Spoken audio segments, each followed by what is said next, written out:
Pandhawa tata Kadiwisaya Indriyaksa Sara Maruta Bawana Bana Margana bujreng-bujreng buris lanat samunduring ponang jabang bayi iki ning jejaka gagah perkosa sapa iki serayaning dewa kekasihku jabang petuko ya Raden Gatotkaca dalah jabang petuko ya Gatotkaca ya kowe patih Sekibo ora tedeng aling-aling petuko nadyan kowe iki gedhe-gedhe sulapan gedhe-gedhe disebul karo dewa ning nyatane kowe iki umurmu durung sepira durung ilang pupuk lempuyangmu luwih becik mundura ngemano jiwa ragamu mundurake si Gatotkaca luwih becik gulungan genderamu kuku pono gekamanmu nang minggata saka kayangan Suralaya memanasani kokot getihmu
wonten dawuh kula.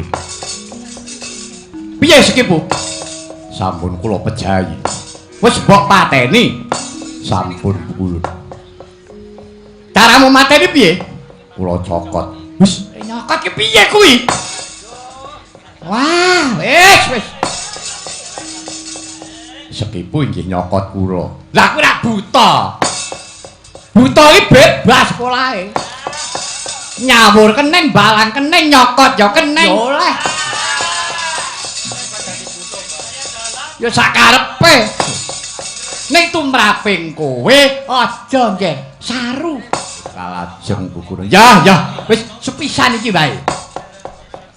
Ning jane nek Gatotkaca nyokot iki ora aneh. Ora mokal, ora aneh jalaran. Iki satriya paron. Tegese yen saka bapa ki traing satriya, nek saka ibu traing raseksa. Nek kowe duwe watak buteng ki ya bener. Ning aja. Ora patut. Tak kandhani. Kena nyokot nek ora weruh wong ngono. Ngaten. Iya. Wis, metu kok dina iki. Carane sira wis bisa nyirnakake Patih Sekipu. Lan jagat Girinata iki maringi ya kuwi busana ngiras dadi pusaka. Ingkang aran Caping Basunanda Koteng Antra Kusuma Talumpah padha kacarma. Daya panguwasane Caping Basunanda yen kowe mlaku panas ora kepanasan dan ora kodanan.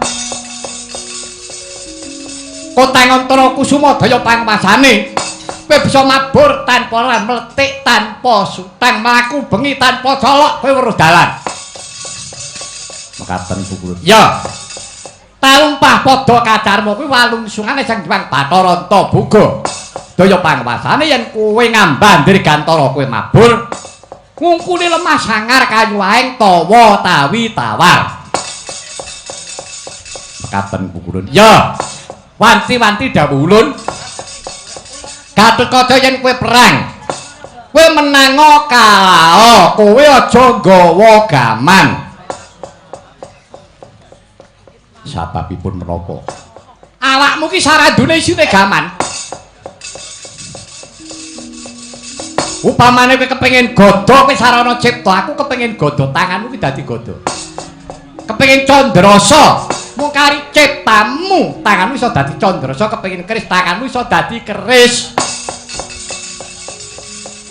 Dadi pusaka kekuatan kowe mau guna pakaryane kanggo memayu hayuning jiwa, memayu hayuning kulawarga, memayu hayuning sasamagi, memayu hayuning bawana. Ngono lho, Ger. Iya. Iya. Badhe kula istahaken. Wis ayo, dina iki tak papanake dhisik.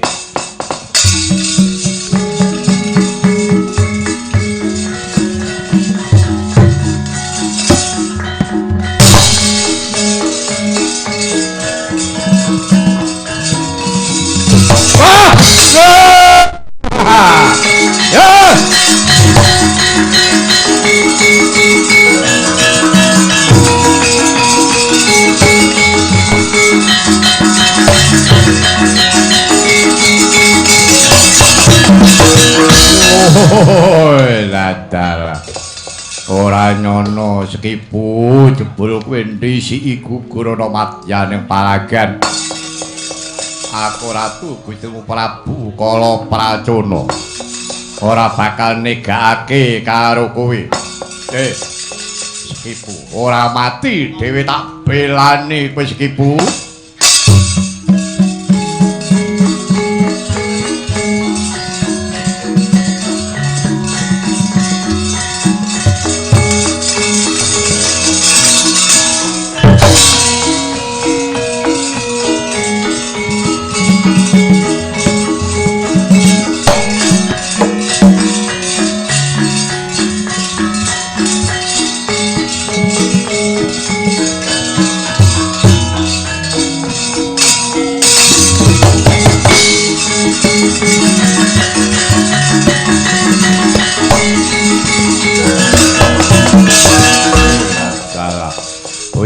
bojleng boleh selanat setan podo kegujikan.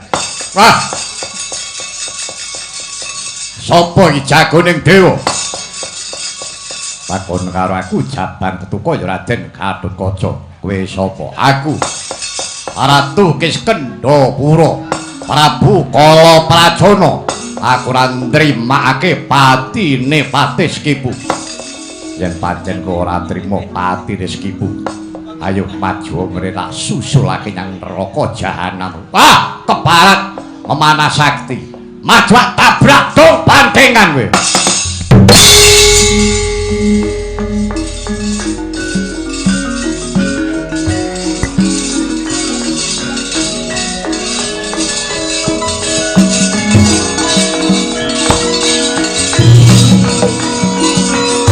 Mega ulang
Werkudara. Nah, kaya mengkono kuwi caritane nguni. Bab perkara anakmu Jambang Betuka ya Gatotkaca.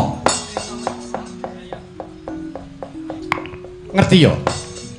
Dadi Gatotkaca cinemplungake kawah Candra Dimuka. Kuwi mau ora temekaning pati. Kok iso dadi gedhe iki sing gula wentah sapa? Sejatine sing gula wentah ora ana liya. Ya Kang Ramamu Prabu Pandhu Dalasan ibumu Simadri rikala semana. Kang Rama binanjut karo dewa sabubare perang pamuksa mungsuh kelawan Prabu Trembaka biyen kae janjane bapakmu rak durung mati. Bapakmu kuwi durung seda. Mula sinebutake lakon Pandhu Banjut. Nek dibanjut kuwi durung mati, digawa sak ragane. Dadi cetane mono bapakmu ki isih sugeng bapakmu urip ana jroning kawah. Bratasena lah sak banjure Kang Rama Prabu Pandhu ana jroning kawah Candra Dimuka. Sinebutake manjing ana jroning pasiksan panjenengane isih bisa nindakake dharma ketitik kula wentah anakmu si Gatotkaca. Lah saiki kuwi arep tumindak apa Werkudara? Ayo. Saiki kowe arep kepriye Werkudara? Aja mung meneng bae. Sabab kowe kudu eling. Ibarate wong tuwa karo anak kuwi gegambarane kaya mripat karo jejempol sikil. Mripat kuwi nggone wong tuwa, jejempol sikil kuwi nggone anak. Mula ta mula jempolan sikil ki nek kesandung mripat ki mbrebes melu ngrasakake larane jempolan mau. Ning kosok baline mripat iki keculek metu getihe to. Ora jempolan nak meneng wae. Tegese kala mangsane anak kuwi ora ngerti marang labuh labete wong tuwa. Mongko wong tuwa duwe sumpah karo anak, anak polah bapa kepradah. Ning semono uga anak ya ndere sumpah karo wong tuwa, mikul dhuwur mendem jero. Lah saiki buktekno. Wah, aku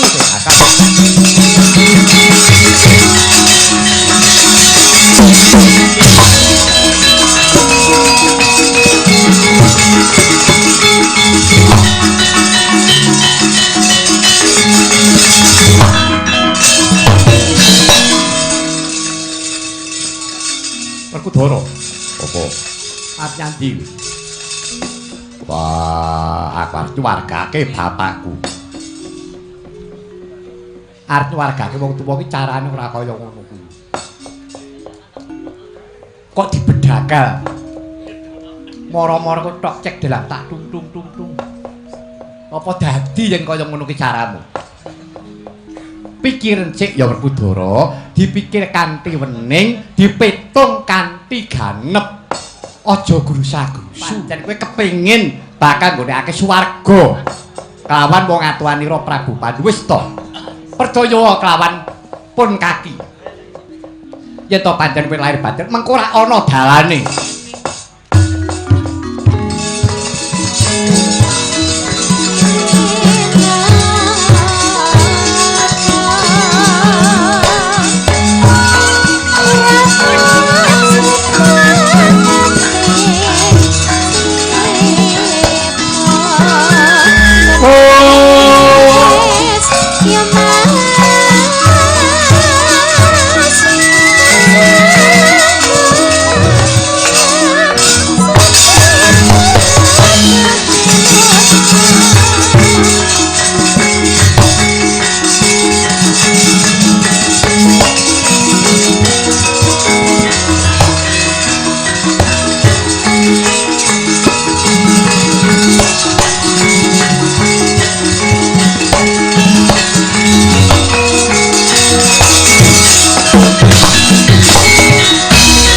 Karnaning bawana lumajaring ratri kinandak risang trota jumena